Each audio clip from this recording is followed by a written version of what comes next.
Hi everyone. Good evening. Good evening, ma'am. Good Good evening. evening, ma'am. Good Good evening. evening, आवाज ma'am. येतोय सर्वांना. Good evening. Good evening, ma'am. आवाज येतोय ना सर्वांना?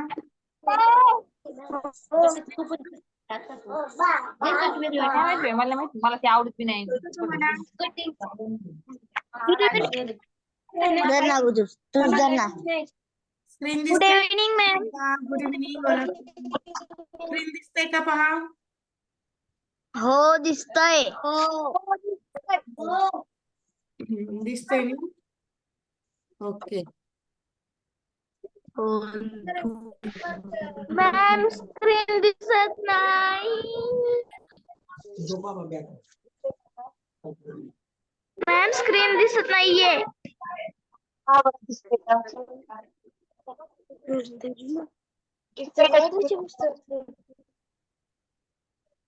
Screen दिसते का? आवाज येतोय का माझा सर्वांना? मॅम स्क्रीन दिसत नाहीये. मी बोलते. मॅम स्क्रीन दिसत नाही. स्क्रीन दिसत नाही. मॅम स्क्रीन दिसत नाही. आकाशेश्वर आदित्य मॅम स्क्रीन दिसत नाहीये. मॅम स्क्रीन दिसत नाहीये. मॅम स्क्रीन नाही दिसत. मॅम स्क्रीन नाही दिसत. आता दिसत असेल. कोणालाच नाही दिसत आहे मॅम का? नाही दिसत. मॅम स्क्रीन दिसत नाही. हो दिसते. दिसते मॅम मॅम. दिसते. माझा हो मॅम. मॅम दिसते. मॅम घ्यायचंय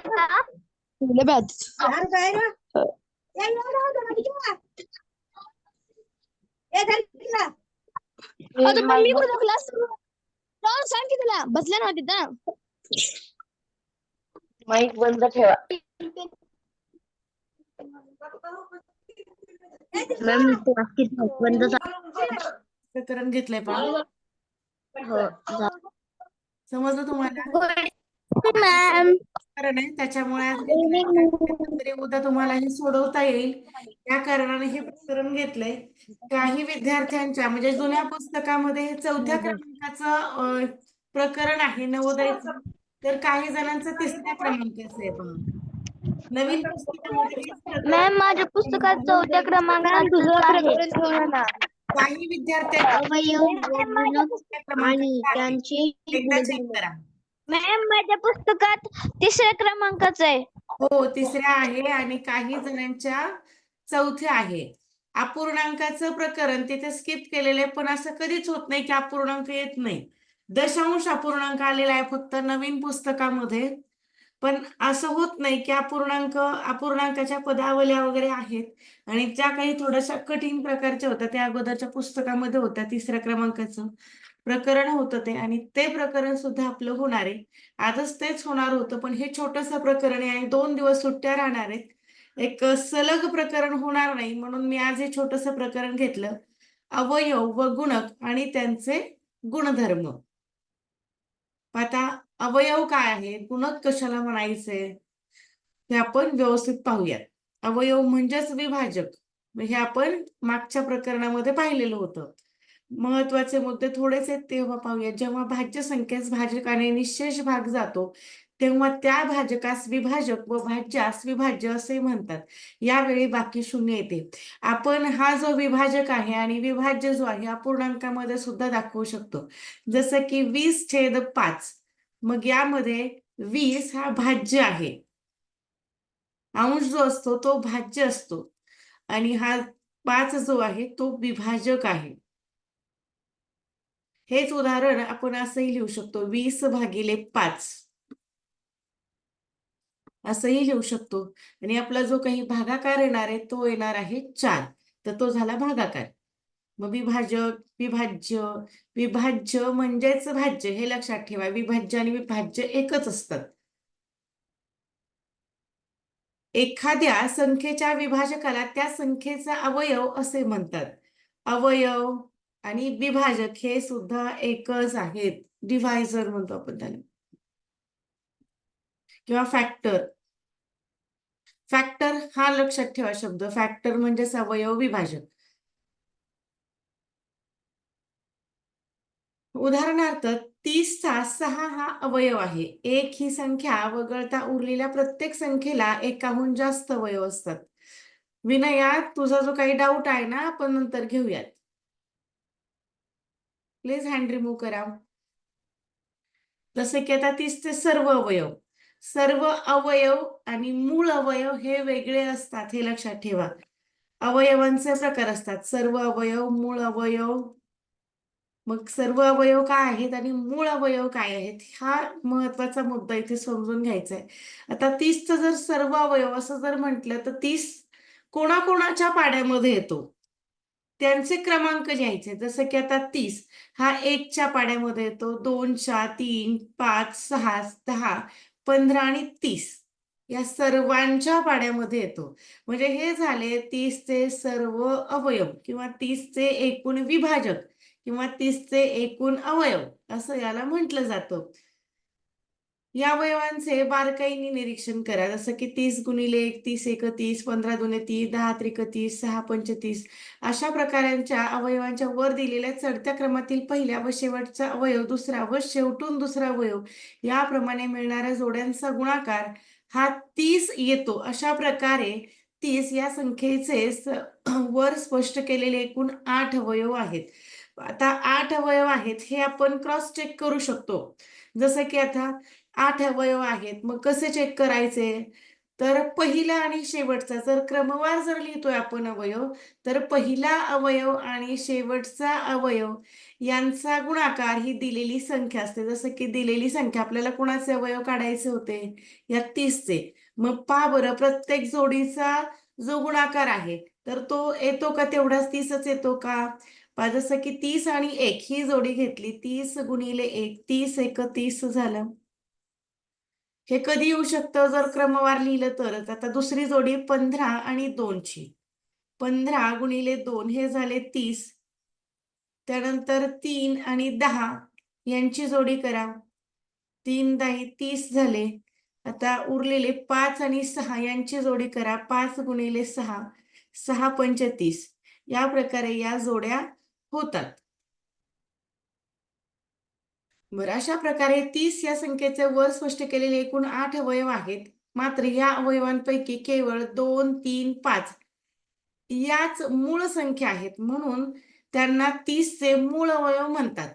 आता याच प्रकारे आपण एकूण अवयवांमधून मूळ अवयव सुद्धा शोधू शकतो. आता 30चे मूळ अवयव एकूण अवयवांमधून शोधलेत.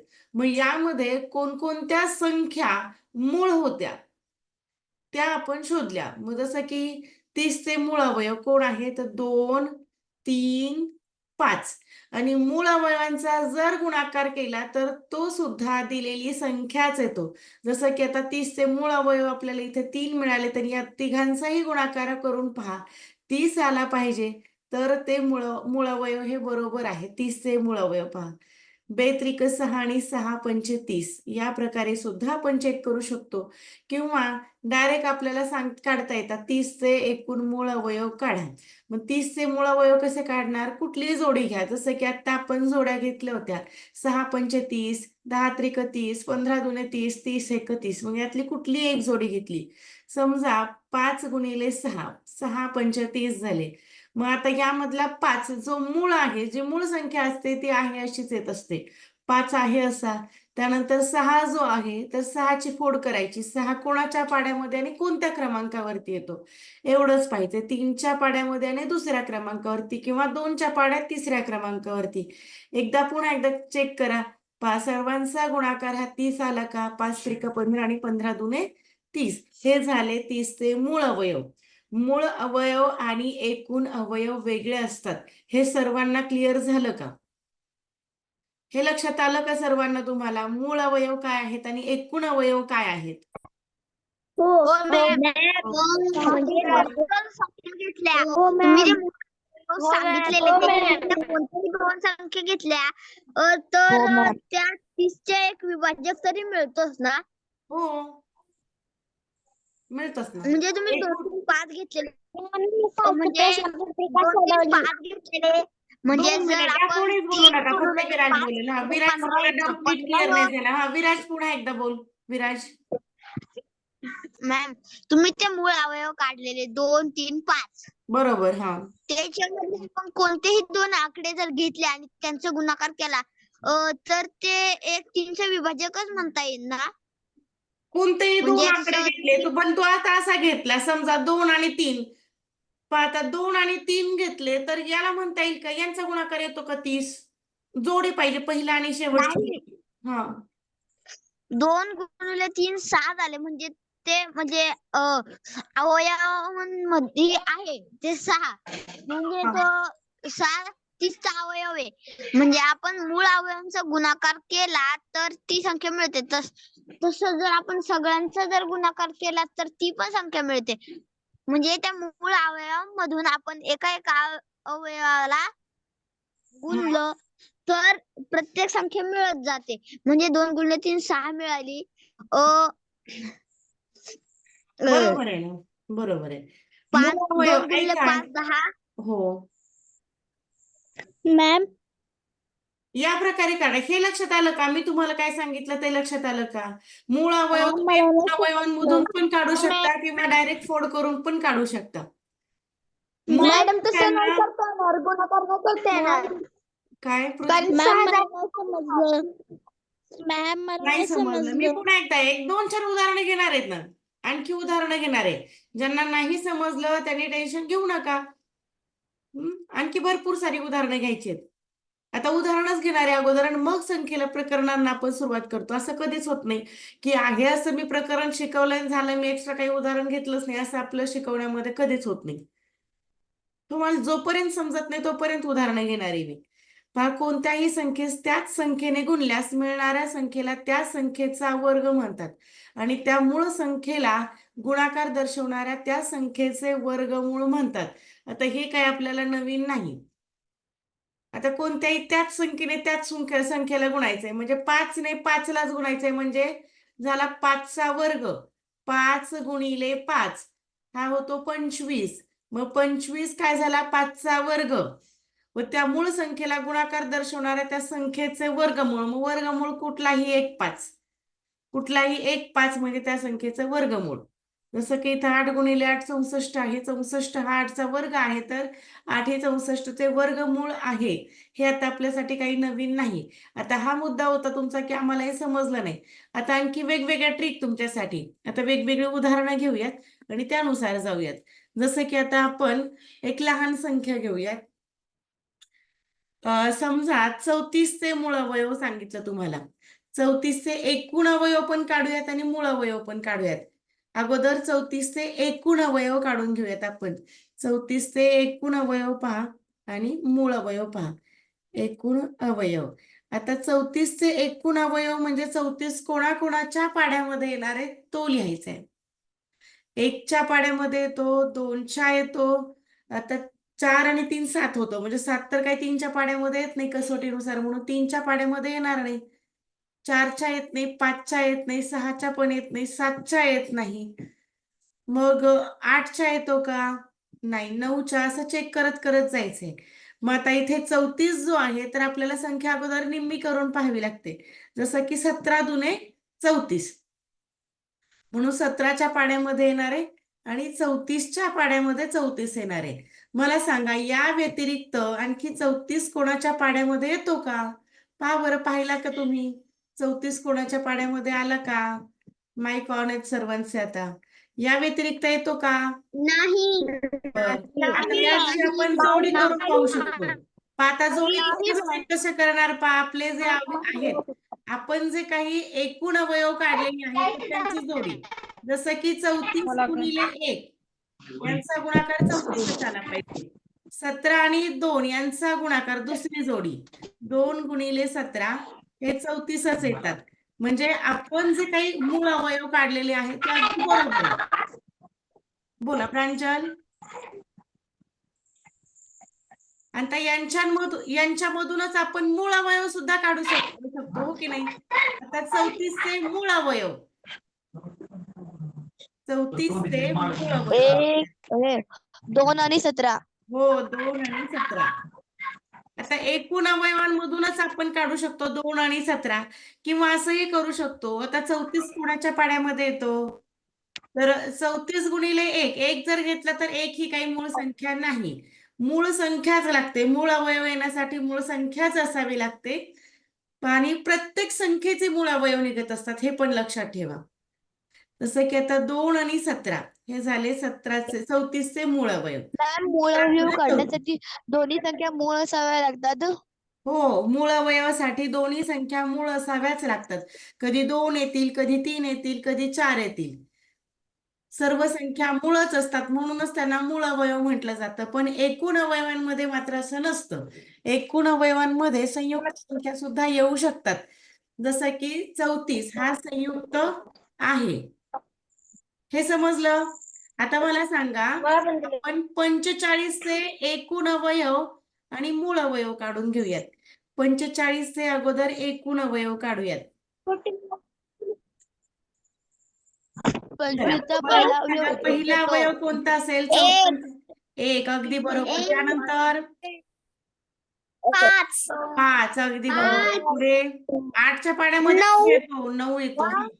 9 त्यानंतर मॅडम हा. 3 पण हो, 3 पण येतो. हा.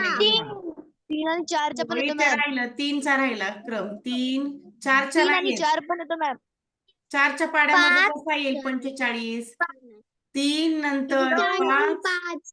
हो, 5, त्यानंतर 9, त्यानंतर 15 15च्या पाड्यामध्ये येतो. आणि 15 नंतर 45च्याच पाड्यामध्ये 45 येतो. 45 आता क्रॉस चेक कसं करणार आपण?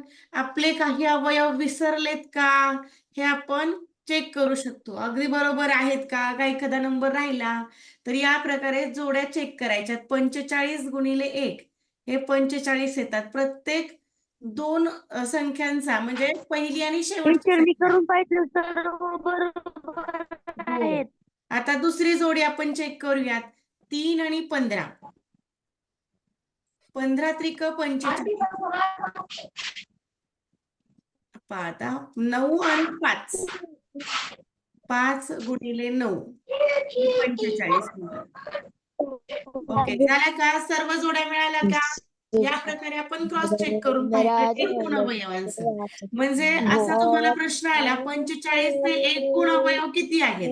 किती झाले 45चे एकूण अवयव? यांची जर संख्या मोजली तर संख्या पहा, 1, 2, 3, 4, 5, 6. 6. हे काय झाले? 6 आहेत एकूण अवयव. हा प्रश्न येतो, पण मॅम कोणत्याही संख्येचा हा बोल. मॅम कोणत्याही संख्येचा मोठा अवयव म्हणजे ती संख्या आणि लहान अवयव म्हणजे 1. हो, 1. एकूण अवयवांमध्ये, पण मूळ अवयवांमध्ये 1 येत नाही, हे लक्षात ठेवा. पहा, 45चे मूळ अवयव काढून घेऊयात आता. 45चे मूळ अवयव आता या एकूण 3, अवयवांमधून 5, सुद्धा काढू शकतो 3 आपण. 3, 3 5. आणि 5. हा, आता 3, 5 आणि आणखी एक येतो ना, कुठला येतो पहा बरं. हो, 1 15 त्रिक 3 15 आणि 15च्या पाड्यामध्ये आणखी एकदा 3 येणार. मग आता हा पुन्हा 3 घ्यायचा, आता हा कसा ठरवायचा? तर मग यासाठी आपल्याला ही सुद्धा पद्धत, जी दुसरी पद्धत आहे, ती सुद्धा यावीच लागते. मग 45ची कुठली एक जोडी घ्यायची आपण, म्हणजे 9 गुणिले 5 घेऊ शकता, किंवा 15 त्रिक 45 घेऊ शकता. इथे आपल्याकडे जोड्या उपलब्ध आहेत. त्यापैकी कुठली एक जोडी घेऊ शकता. आता समजा यशवर्धनला असं वाटलं की मला ही दुसऱ्या क्रमांकाची जोडी घ्यायची आहे, 3 आणि 15ची जोडी. तर तो काय करेल? तो घेतले त्याने 3 आणि 15ची जोडी. 15 त्रिक 45. मग आता 3 हा मूळ आहे, मग जो मूळ आहे तो आहे असाच राहतो. मग आता 15ची फोड करायची. 15 कोणाच्या पाड्यामध्ये आणि कोणत्या क्रमांकावरती येतो? पहा बरं, येतो का 15? 5च्या पाड्यामध्ये हो, 3 5च्या क्रमांकाला. पाड्यामध्ये तिसऱ्या क्रमांकावर. पाड्यामध्ये 3 5 15 पण घेऊ शकतो, किंवा 5 त्रिक 15 सुद्धा घेऊ शकतो. आता त्यानंतर श्रेयाला असं वाटलं की नाही नाही, मला ही जोडी काय आवडलीच नाही, मला ही 3 आणि 15ची जोडी अजिबात नाही आवडली. मी काय करणार आहे, यात 5 आणि 9ची जोडी घेणार आहे. मग श्रेयाने घेतली 5 आणि 9ची जोडी. 5 गुणिले 9 हे सुद्धा 45 होतात. मग यामधला जो 5 आहे तर तो 5 मूळ आहे. जो मूळ आहे त्याला कोणी फोड करता येत नाही, मग त्याची फोडच करता येत नाही. असं 5 गुणिले 1 असं नाही करायचं, कारण 1 हा मूळ नाहीये. 1 सोबत त्याची तुलना करायचीच नाही. 5 एक 5 झाला. आता 9 ची फोड करायची. 9 ची फोड काय होणार आहे? 3 त्रिक 9. 3 गुणिले 3, 3 त्रिक 9. पण असं वाटलं, हो, शिवेंद्र राजेला असं वाटलं की नाही, मला आहे ना ही काही जोडी आवडलीच नाही. मला तर असं वाटत होतं की ही पहिलीच जोडी घ्यावी. मग त्यानं घेतली ही पहिली जोडी 45 गुणिले 1 ची. आता 1 हा मूळ नाही, पण आता फोड करत करत जाणार आहे तो खाली. शेवटी ज्या उरतात ते असतात संख्या. या सर्व मूळ अवयव झाले. हे 45 चे मूळ अवयव, हे पण 45 चे मूळ अवयव आहेत. ओके. बरं, आता त्यानं काय घेतलं, ही पहिली जोडी 45 गुणिले 1 ची. मग त्याने 45 ची फोड करून घेतली. 45 ची फोड काय झाली? कोणाच्या पाड्यामध्ये तो 45? मग त्याला पुन्हा कुठल्या तरी एका जोडीचा आधार घ्यावा लागला. मग त्यानं काय घेतलं? 5 गुणिले 9 15. 9 5 आणि 5. 9 आणि 15. हा जो गुणिले 1 आहे तर तो गुणिले 1 हा मूळ नाही. त्याच्यामुळे त्याला असं वाटलं की नको, आता याला सोबत घेऊन जायचंच नाही, आपण यालाच इथेच ठेवूयात. म्हणून त्यानं काही पुढे कंटिन्यू केला नाही त्या 1ला. 1 घेतला तरी चालला असता, नाही घेतला तरी चाललं असतं, पण शेवटी मूळ अवयवांमध्ये त्याची तुलना किंवा त्याला मोजायचं नाही. 1 हा मूळ आहे का? 1 हा मूळ आहे का? मला सांगा, 1 हा मूळ आहे का? मूळ पण नाही आणि संयुक्त पण नाही. नाही. म्हणून त्याच्याकडे पाहायचंच नाही, त्याची घेणं देणं नाही. कारण कोणत्याही संख्येला जर आपण 1 ने गुणलं तर आहे तीच संख्या येत असते. जसं की 1000 गुणिले 1, 1000च राहणार. 500 गुणिले 1 घेतला तरी 500च राहणार आहे. म्हणून तो तसाच दिला ठेवून. मग आता या 5ला आहे असा घेतला, 5 ची काही फोड होत नव्हती. मात्र या 9 ची फोड होत होती. काय होईल बरं 9 ची फोड? 3 3 त्रिक गुणिले 9. 3 9 हो. बरं पहा बरं. 3 त्रिक 9 म्हणून हो. 3. आता समजलं का? प्रत्येकाने घेतलेली जोडी, वेगवेगळ्या जोड्या घेतल्या होत्या, पण शेवटी मूळ अवयव हे सर्वांचे सारखे आहेत का? चेक करा. अगदी मॅम, बरोबर. मी वेगळ्या पद्धतीने काढला आहे. ओके. 9 5 50. हम्म. 5 बरं, प्रश्न 5 आणि समजला का 3 तुम्हाला? 5 आणि 15. शक्यतो ऐका, 15 शक्यतो त्रिक मूळ अवयव, एकूण 45. मूळ अवयव विचारत नाही. एकूण मूळ अवयव तर तुम्हाला मूळ अवयव हे आहेत का? हे मूळ अवयव आहेत का? हे 45 चे मूळ अवयव यामध्ये कोणते? असा प्रश्न येतो. आणि एकूण अवयव किती आहेत असा जर प्रश्न आला तर शक्यतो तो एकूण अवयवांवरती येतो. आलं लक्षात? कारण इथे असा काय येत नाही पहा. आता इथे हा 3 हा 2 वेळा आलेला आहे. 45 चे मूळ अवयव हे 2च आहेत, 3 आणि 5. पण हा 3 2 वेळा येतो. आलं लक्षात? म्हणून शक्यतो असं जर आलं तर असा प्रश्न येत नाही की 45 चे एकूण मूळ अवयव किती. पण एकूण अवयव मात्र 100% येऊ शकतात. आता एखादी संख्या अशी आहे, समजा, काढलं आहे. हो, आता मॅम, मी वेगळ्या पद्धतीने काढलं. ओके ओके, चालेल. पण आता फोड कशी करायची असते पहा, शेवटी जर 0 असेल तर फोड कशी करायची? आता 240 आहेत, तर मी काय करू शकते याला? 24 गुणिले 10. आता पटकन नाही आठवला, 240 कोणाच्या पाड्यामध्ये हा नाही आठवला, मग असा करू शकतो आपण. आणि असाही करू शकतो. आता समजा 2400 आहेत, मग 2400 मध्ये 24च्या पुढे 2 शून्य आहेत, तर पहिली जोडी अशी करू शकतो आपण. 24 गुणिले, आता हे 2 शून्य आहेत म्हणजे हे एकावरती 2 शून्य देऊन टाकायचे.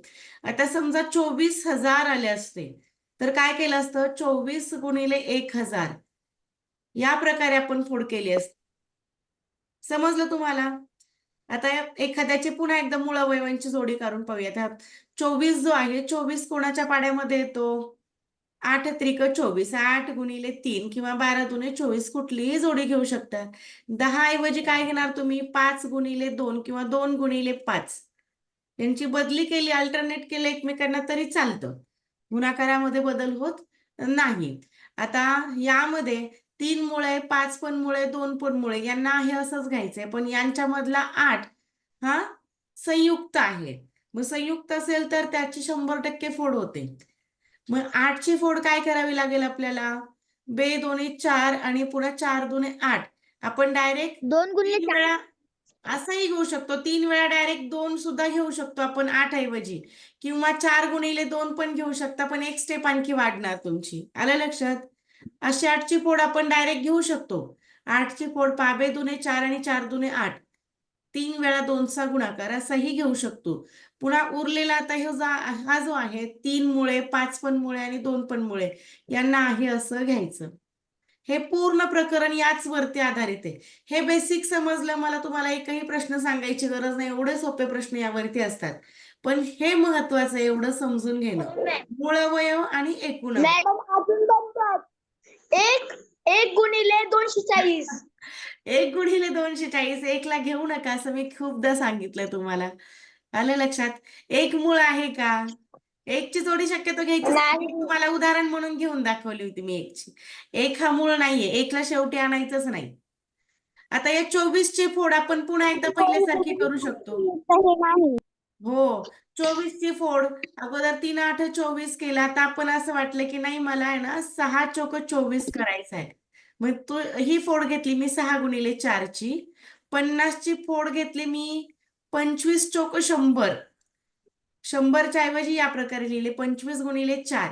आता या 6 ऐवजी मी असंही लिहू शकतो 3 गुणिले 2. 3 दुने 6 झाले.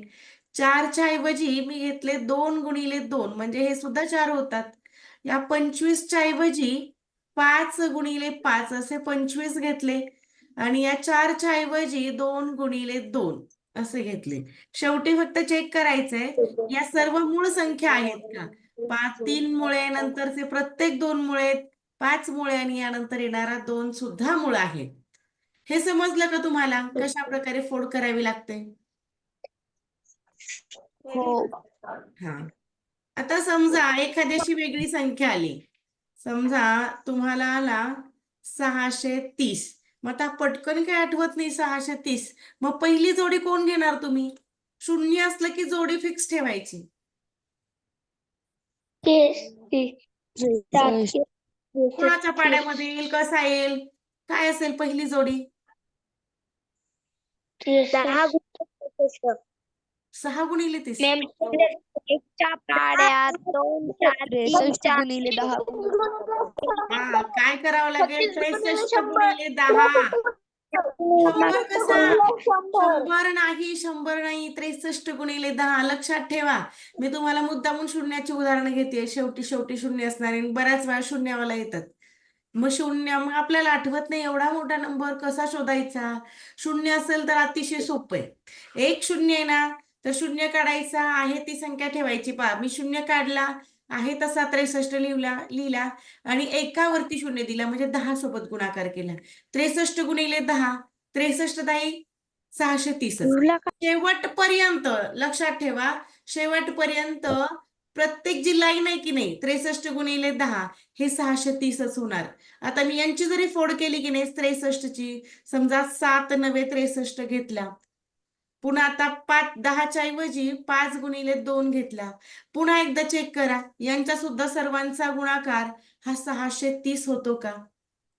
5 दुने 10, 10 9 90, 90 गुणिले 7, मग 90 गुणिले 7, 7 9 63 आणि वरचा शून्य. पहा बरं, 630च झाली का जोडी? पुन्हा एकदा गुणाकार तोच मिळतो. प्रत्येक जोडीचा गुणाकार म्हणजे प्रत्येक लाईनचा गुणाकार आहे तोच मिळत असतो. आता इथे पुन्हा 7 आहे असा, मूळ आला की आहे असा घ्यायचा. आता इथे फक्त फोड ही 9ची होऊ शकते. 9 ऐवजी काय घेऊ मी? काय घ्यावं लागेल 9 साठी? अरे मी 3 गुणिले 3. उदाहरण सुद्धा तुम्ही सांगत नाही. 3 गुणिले 3.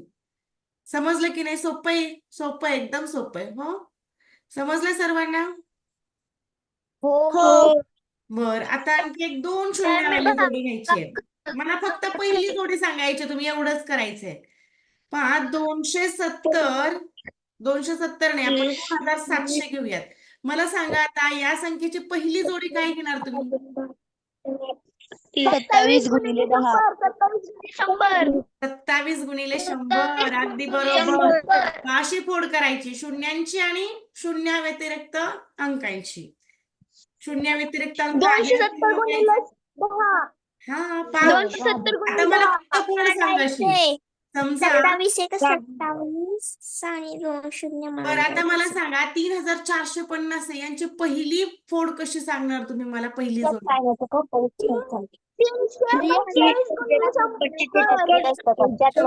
नाही शून्य कितीत मोजा शून्य किती आहे 145 गुणिले 6 बरोबर जोड्या सांगा फक्त जोड्या मॅम ओ सांगा पहिली जोडी फक्त जोडी सांगा म्हणजे शून्याचं लक्षात येईल तुम्हाला गेला 52 मारला जोरात 698 गुणिले 100 498 अगदी गुणिले बरोबर 100 व्हेरी गुड आता जोड्या कशा करायच्या हे लक्षात आलं तुम्हाला शून्य असेल तर बरं समजलं सर्वांना जायचं आता आपण आपल्या उदाहरणांकडे हो मॅम हा बोला मॅम आणि हे जरी प्रश्न नाही ना समजलं तुम्हाला नमुना प्रश्न सुद्धा थोडेसे किचकट असतात कधी कधी समजायला तर ते सुद्धा विचारत जा मला जर नाही समजलं तर हा बोला मॅम मी कालचे प्रकरण अवयव म्हणजे काय असाच का प्रश्न मॅम मी कालचे प्रकरण सोड ओके मला सांगा हाच प्रश्न आहे का अवयव म्हणजे काय अवयव म्हणजे एखादी संख्या कोणाकोणाच्या पाड्यामध्ये येते तर ते सगळे क्रमांक लिहून काढायचे त्यांना म्हणायचं अवयव आलं लक्षात मग यांच्यामध्येच आपण मूळ अवयव वेगळे काढत असतो त्यांच्यामधले ज्या मूळ संख्या असतात त्यांना म्हणायचं मूळ अवयव आता जसं की इथे पहिला प्रश्न आहे 6 आणि 8 या संख्यांच्या वर्गाच्या बेरजेचे वर्गमूळ पुढील पैकी कोणते पहा 6 आणि 8 6चा वर्ग किती होतो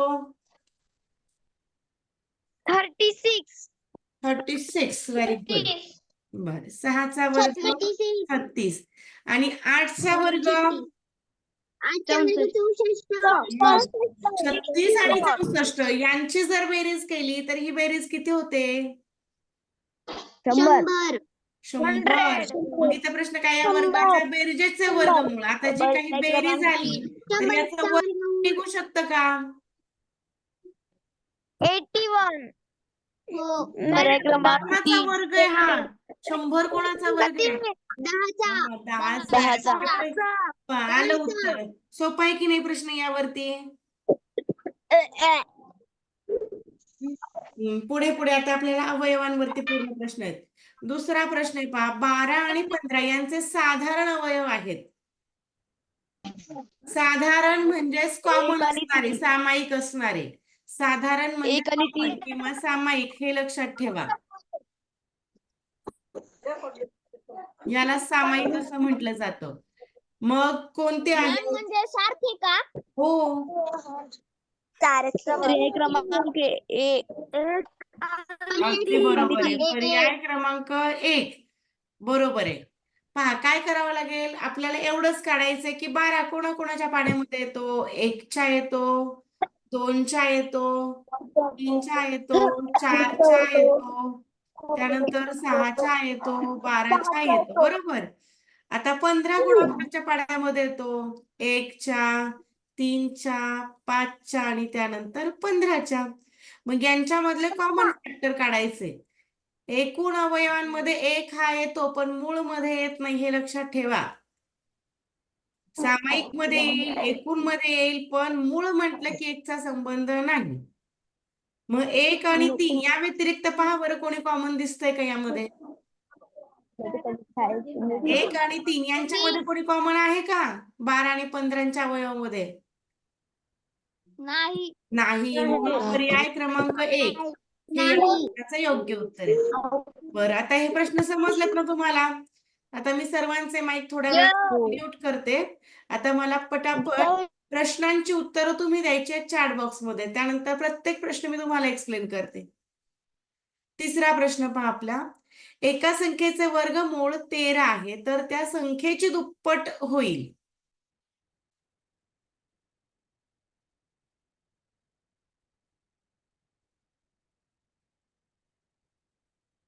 ओके, ऑप्शन नंबर 1 आताच आहे का? ओके, 26. यशवर्धनचं आलं 26. पुढे प्रांजलचं आलं पर्याय 4. श्रेयाचं 26, दियाचं 4, जीवन 4, मुग्धाचं म्हणणं 338 आहे.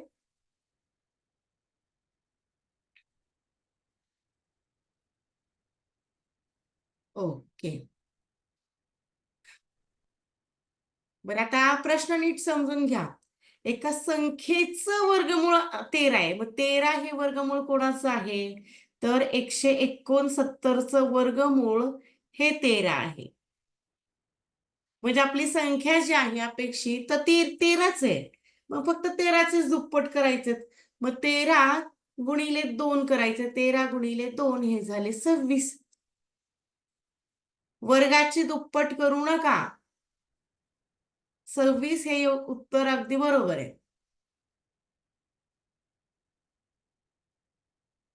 पुढचा प्रश्न पहा, प्रश्न क्रमांक 3. बोला विनया, विराज, मुग्धा. मॅम त्यांनी प्रश्न एका संख्येचे वर्गमूळ 13 आहे तर त्या संख्येची दुप्पट किती होईल विचारलं. तुम्ही त्या आन्सर केला संख्येची एकदा चेक करा. आन्सर केला एकदा चेक करा बरं काय उत्तर आहे. मग त्या संख्येची जर त्यांनी काढली ती संख्या तर मग 338 येईल. मग आन्सर केला पहा. आता माझ्याकडे तर आज काय आन्सर की उपलब्ध नाही. काय आला आन्सर केला? एकच आहे. एकच आहे.